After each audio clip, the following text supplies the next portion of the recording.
È un paese intero quello che oggi lega i propri ricordi alla vita di un campione che per ben 2 volte aveva visto la morte in faccia ed era sempre riuscito ad andare oltre. Il messaggio di cordoglio del Presidente della Repubblica Sergio Mattarella arriva pochi minuti dopo la notizia della morte di Alex Zanardi.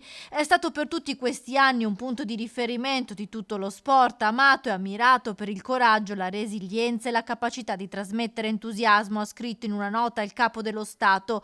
Anche la Premier Giorgia Meloni ha rivolto un messaggio di cordoglio alla famiglia a nome del governo. L'Italia perde un grande campione, un uomo straordinario capace di trasformare ogni prova della vita in una lezione di coraggio, forza e dignità.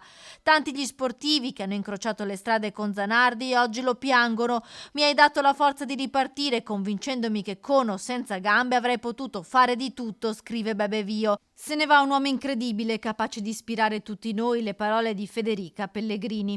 In Veneto Zanardi era stato accolto come una persona di famiglia e così lo ricorda il governatore Alberto Stefani. Addio Alex, il tuo esempio vivrà per sempre. Un forte legame anche con la città di Padova, come ricorda l'assessore allo sport Diego Bonavina. Un amico dello sport, un ambasciatore dei valori più belli che la nostra società possa avere.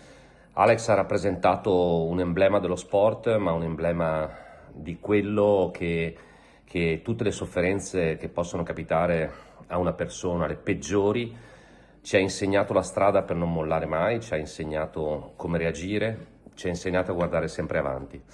Questo è il ricordo che io ho di Alex. Ci lascia un modo di guardare la vita, scrive il sindaco di Padova Sergio Giordani, che con Bonavina si stringe alla moglie Barbara e al figlio Nicolò.